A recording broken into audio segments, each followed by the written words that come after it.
नमस्कार, मैं नीतू गुप्ता। कुछ स्टूडेंट्स की मेरे से बात हुई, कह रहे थे कि एलिमेंटल थ्योरी में उनको पेरेंट चाइल्ड रिलेशनशिप को समझना है, तो उन्हीं के लिए स्पेशली ये वीडियो है, जिनको ये कंसेप्ट जो है क्लियर नहीं हुआ है। एक्चुअली एलिमेंटल थ्योरी वास्तु में बहुत इंपॉर्टेंट है, तो ये वास्तु की रेमेडीज में काम आती है। 5 एलिमेंट्स हैं, 5 एलिमेंट से ही बना है हमारा ये शरीर, हमारा पूरा यूनिवर्स। तो भाई पांचों जो एलिमेंट्स हैं अकॉर्डिंग टू वास्तु शास्त्र, इनसे पूरा वर्ल्ड बना है। वे हैं earth, water, air, fire and the sky. Vastu actually is a cosmic science of balancing these elements in the proper proportion। अगर ये प्रॉपर हैं, बैलेंस हैं एक प्लेस पर एलिमेंट्स, तो क्या करते हैं, ये हेल्प करते हैं, सपोर्ट करते हैं एक पर्सन को to achieve a greater success. तो बहुत सक्सेस जो है हमारी इन एलिमेंट की बैलेंसिंग पे है। सिमिलरली हमारी बॉडी में भी ये पांचों एलिमेंट हैं, एक भी एलिमेंट अगर इम्बैलेंस हो जाता है तो प्रॉब्लम क्रिएट हो जाती है, डिजीजेस आ जाती हैं बॉडी में, है ना। इसी तरह से नेचर भी इन्हीं 5 एलिमेंट से बनी है। अगर ये पांचों एलिमेंट में इम्बैलेंस हो जाता है तो नेचुरल जो डिसास्टर्स होते हैं वो होते हैं। इस सेम हमारे घर में इन पांचों एलिमेंट की बैलेंसिंग जो है बहुत ज़रूरी है। आइए मैं आपको स्क्रीन शेयर करके थोड़ा-सा समझाती हूँ। ठीक है? तो ये हैं पांचों एलिमेंट्स, यहाँ से देखिए आप।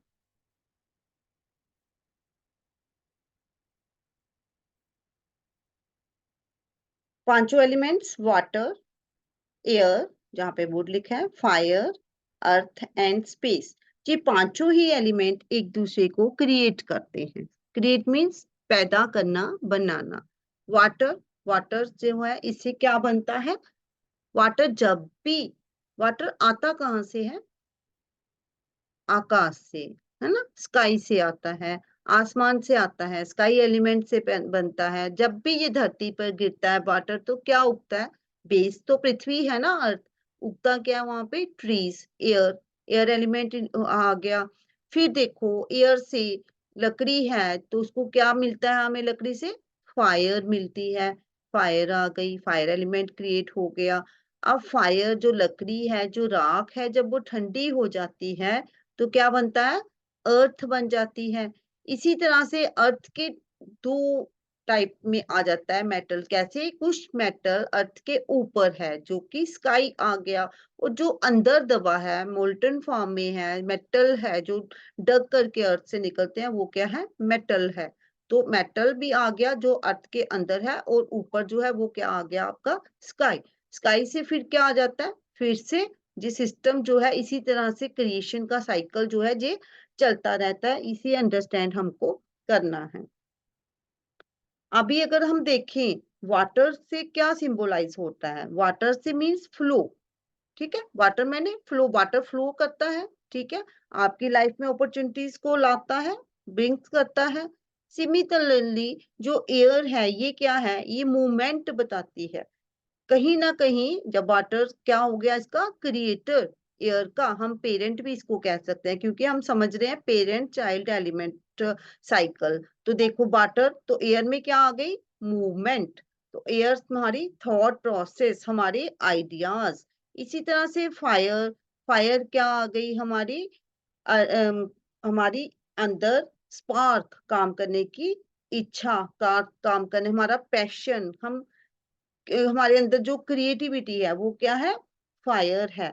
अर्थ आ गई हमारी स्टेबिलिटी। जब हम कुछ काम करते हैं, क्रिएट करते हैं, तो हमारी लाइफ में क्या आ जाती है?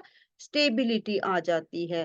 तो इसी तरह से स्काई जो स्पेस है ये बताता है ओपननेस और एक्सपेंशन बताता है, ग्रोथ को बताता है। ठीक है, तो इस तरह से ये सारी चीजें जो हैं हमारी लाइफ में बैलेंस होनी चाहिए। क्रिएशन का एक लाइन में बताऊंगी कि स्काई ने क्रिएट किया वाटर को, वाटर ने क्रिएट किया वुड को, एयर को, एयर से क्रिएट हुई है फायर, फायर से फिर से अर्थ, और अर्थ से मेटल। तो ये हो गया साइकिल ऑफ क्रिएशन।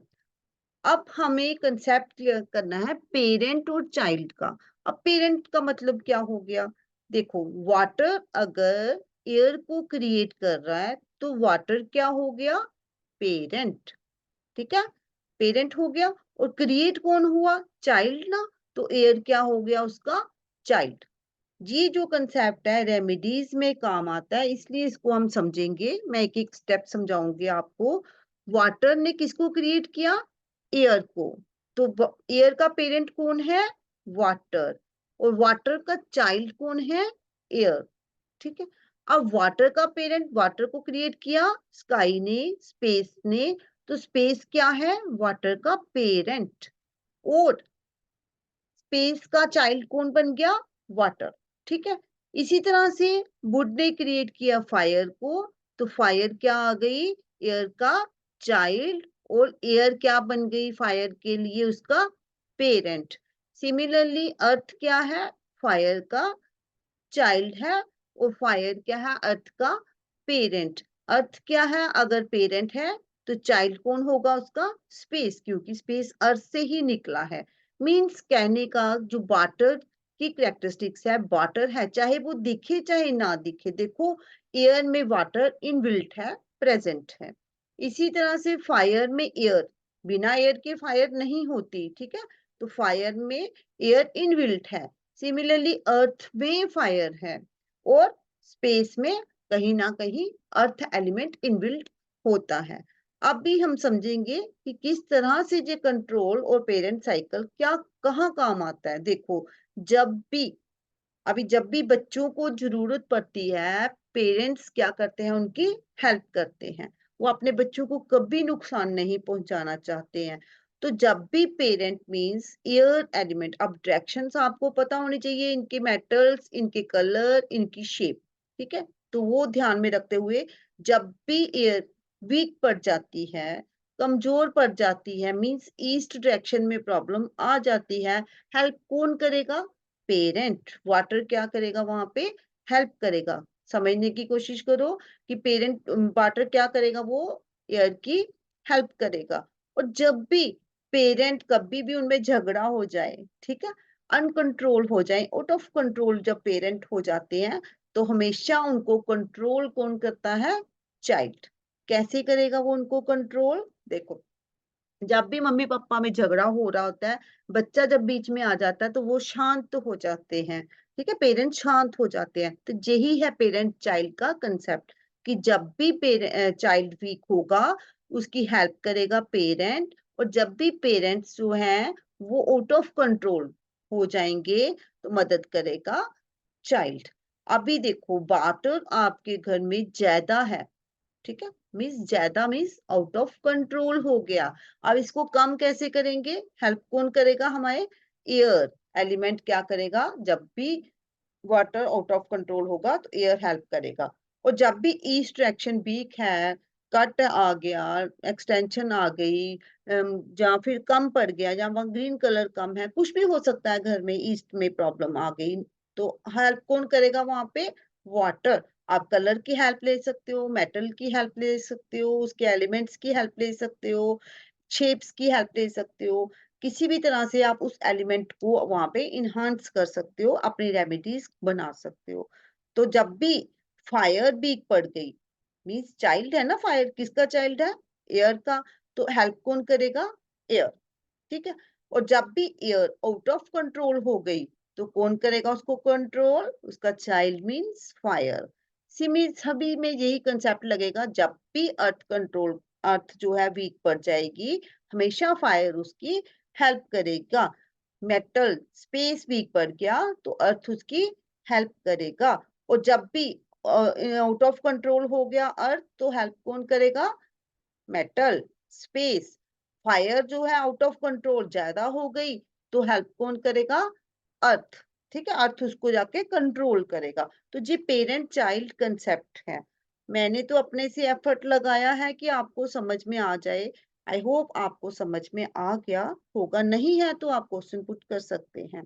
इसी तरह से देखो, ये एलिमेंट्स जो हैं, जैसे फायर की एग्जांपल लेते हैं। फायर जो है पेरेंट है अर्थ का, बट फायर जो है एनिमी भी है जी। एलिमेंट्स जो है ना एक-दूसरे से अगर मित्रता रखते हैं, पेरेंट चाइल्ड कांसेप्ट है, पर कहीं न कहीं जो डिस्ट्रॉय भी हैं, डिस्ट्रक्शन भी करते हैं। किसकी डिस्ट्रक्शन करेगी फायर? अपने चाइल्ड को तो छोड़ देगी, बट सामने क्या आ जाएगा? मेटल और वाटर जो क्या हो जाएँगे इनके? एंटी। कहीं न कहीं वाटर जो है फायर का क्या है? एंटी है। फायर में वाटर आ जाएगा, जब वाटर में फायर आ जाएगी तो प्रॉब्लम क्रिएट हो जाती है। सेम मेटल और फायर के साथ भी है।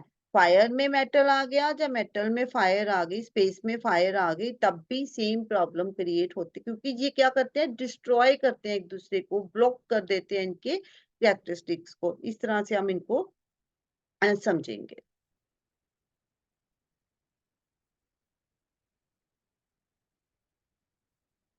आई होप मैंने आपको पेरेंट चाइल्ड कांसेप्ट समझाने में कोशिश की। अगर आपको समझ में आ गया हो, अगर कोई क्वेश्चन है आप क्वेश्चन पुट कर सकते हैं कमेंट में।